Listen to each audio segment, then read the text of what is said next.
Hello, my name is Deborah March. I'm the Culturally Responsive Pedagogy Specialist for Instructional Services, and it's my pleasure to have this opportunity to present a little bit about my capstone experience this year. My problem statement is that Fairfax County Public School students K through 12 lack sustained and meaningful opportunities to study Black history and culture. Before we dig into a little bit of the quantitative data around this problem, I'd like for us to have an opportunity to ground ourselves in one student's story. Khadijah spoke with us last summer as part of a student listening group that I co-led with a member of the ACR team named Alicia Hunter. And Khadijah spoke with us from her job during quarantine about her hopes and experiences of learning about Black history and culture in Fairfax County Public Schools. Please take a moment to listen to her experience, and then we'll dig a little bit more into the system-wide data representing this issue. Okay, so I know from my experience, this HOA year, the past year, I've learned so much that I hadn't learned before. My homie Mr. O'Brien, my HOA teacher, and he taught me so much. Like, I'm gonna be honest, in my entire how many years has it been? Like 12 years as being a student in this county, never I never knew who Ida B. Wells was, and I never knew the amount of influence and impact she had on this country as someone who stood for civil rights, as someone who fought for women's suffrage. And I thought that was crazy. And his ability to let us kind of choose our own things that we want to learn about, and then learn from each other's experiences. Some of my friends have told me about all that their family has gone through, and their past and their history. And it's like what Samar was saying, it's like you learn so much just through the people around you. I have so many friends from South America, friends from Africa, friends from Asia, and I didn't know about a lot of things that happened until they would tell me something that their parents had gone through. You would never learn this through history, you would never learn this through being taught that in a class, especially from a white Eurocentric perspective. And so it's just your friends, my friends have taught me so much, especially over this quarantine. We've all got together and just talked, and it's There is so much that we as educators can take from Khadijah's words, both in terms of her description of the impact of the erasure of African Americans' experience from her learning in FCPS, but also in the structures that she and her friends co-created during COVID-related closures, through which they brought their own individual experiences and interests, their family stories, their cultural connections to bear on their collective study of US history, past and present. A real bright spot in our past year of unprecedented change.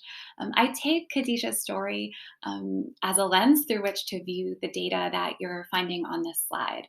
And this is really just a snapshot of a much larger and more complicated problem of both underrepresentation and misrepresentation of Black and African American experience in K-12 social studies.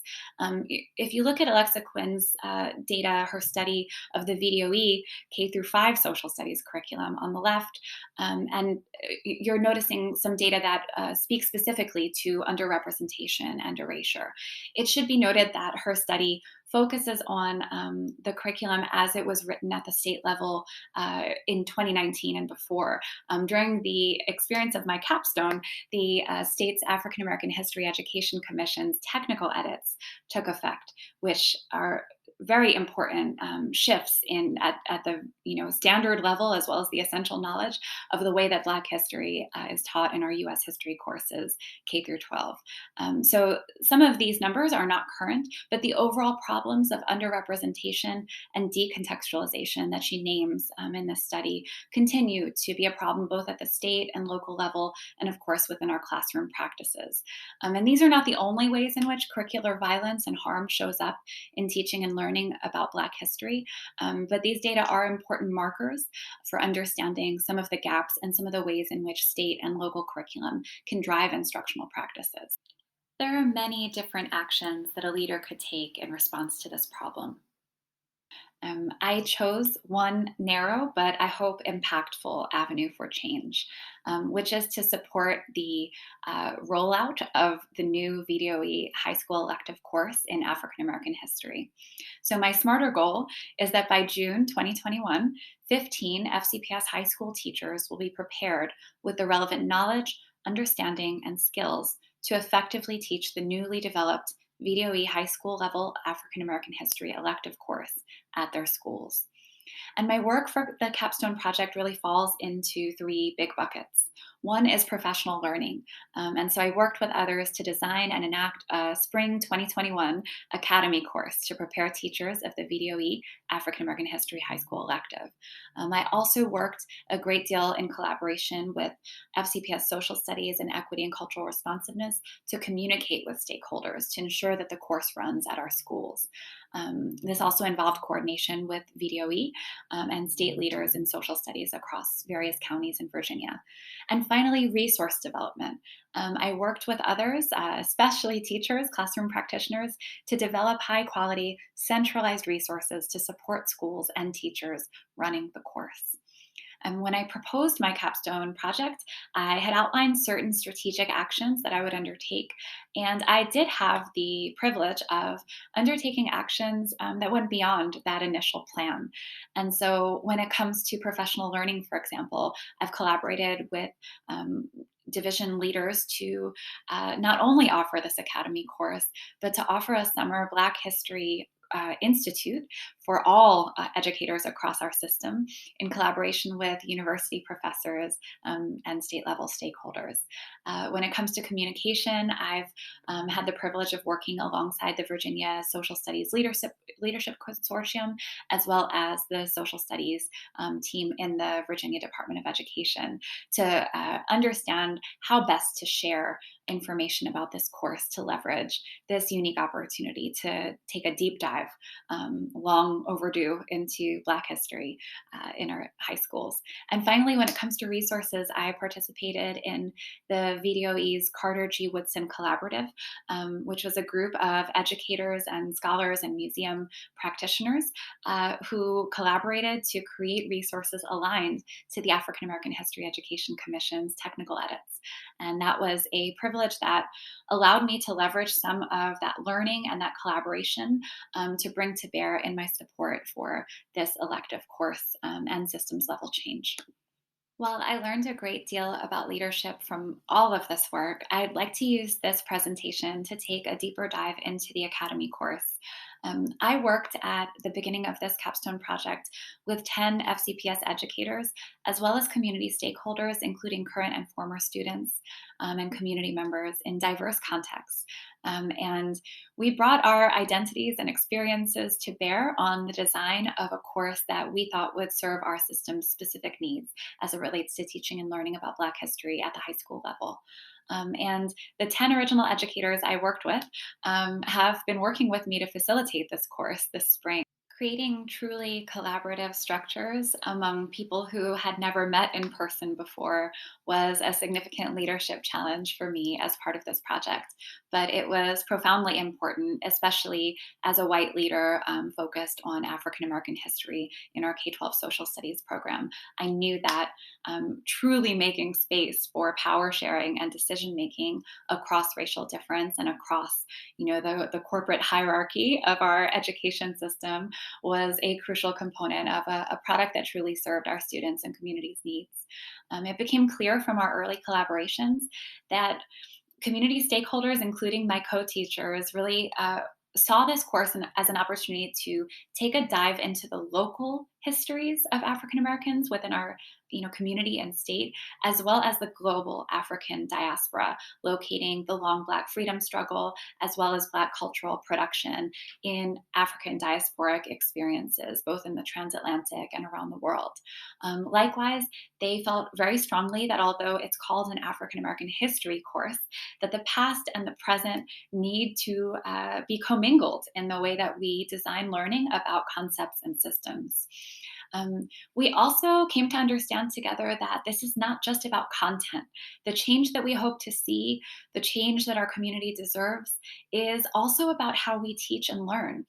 And if we want students to experience culturally responsive teaching, we needed to ensure that participants in this course also experienced cultural responsiveness in their learning.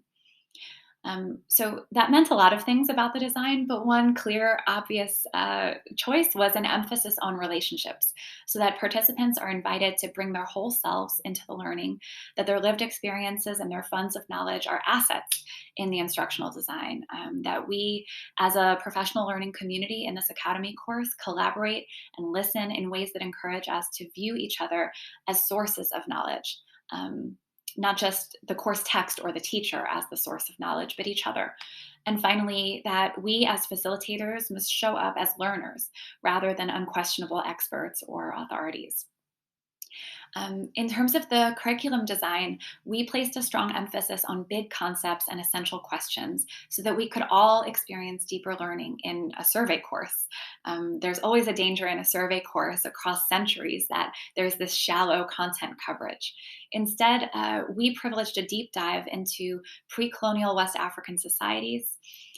With session two, an emphasis on resistance in our exploration of transatlantic slaving system. Session three looked at an examination of the concept of freedom through the case study of Reconstruction. And session four was a close look at housing as the lens through which to understand the 20th and 21st century US Black freedom struggle. In our instructional materials, we prioritized inquiry, primary sources, and thinking routines for individual reflection as well as group processing, so that we could model ways that learners can think critically and build their own understanding about complex and often hard history. This is important in any course, but especially when we're teaching about the history of race and racism in this country. It is crucial that we empower all learners of all ages to think for themselves and orient themselves critically toward received knowledge and toward our institutions. We also created opportunities for participants to build background knowledge and to address gaps that might exist in our own learning about Black history. And for this, we leaned on the expertise of scholars, of organizations, of high quality documentaries, and of frameworks to balance these deep dives into content with opportunities to survey the field. In this way, participants and I could identify future areas for professional learning because we know that 5 sessions is not going to do it. We created resources that reflected these design principles that we hoped participants might adapt for their classrooms. And we prioritized time during the synchronous and asynchronous learning opportunities so that participants themselves could create resources they could use right now in our classrooms. And in terms of understanding the impact, this course is still in progress. This coming week, May 4th and 6th, participants will be exhibiting their learning. But participants do continue to share evidence of their learning in self evaluations, through formative tasks, and by documenting shifts in their own thinking about the content as well as about pedagogy. As I said, we're going to end our course this coming week with an exhibition of participants' learning. This is really meant to prioritize process over product and emphasize the collective state of our professional learning community and its construction of knowledge over time. And we'll also host a panel discussion led by 6 FCPS students. This should ground us once again in our students' experiences and hopes of Black history education as we commit to continued learning and action. And so, as my time enacting my capstone project comes to a close this year, I'm connecting back with my original SMARTER goal that 15 FCPS high school teachers will be prepared with the relevant knowledge, understanding, and skills to teach the new African American history elective course. I'm pleased to note that our enrollment in the Academy course went far beyond just the 15 teachers who might be teaching the course to include 2 sections of 24 and 35 teachers, respectively, in all different contexts from elementary through high school and in instructional and non-instructional roles. And so I believe and I anticipate, and I can't wait to see the systems level impact of this professional learning community that we're building across schools and even offices. I learned a great deal from my experience leading in support of the new VDOE High School African American History elective. This is not a comprehensive list, but these are 3 important lessons I've taken from my experience leading. I noticed that existing structures can foster as well as hinder transformation. in this work, especially as more and more of us in FCPS place equity at the center of all that we do, we often are, or at least I find myself, trying to do new things with old ways. And I am of the opinion that, if we want new systems, we need to have new people making decisions. And we also need to have new ways of being in professional relation to one another.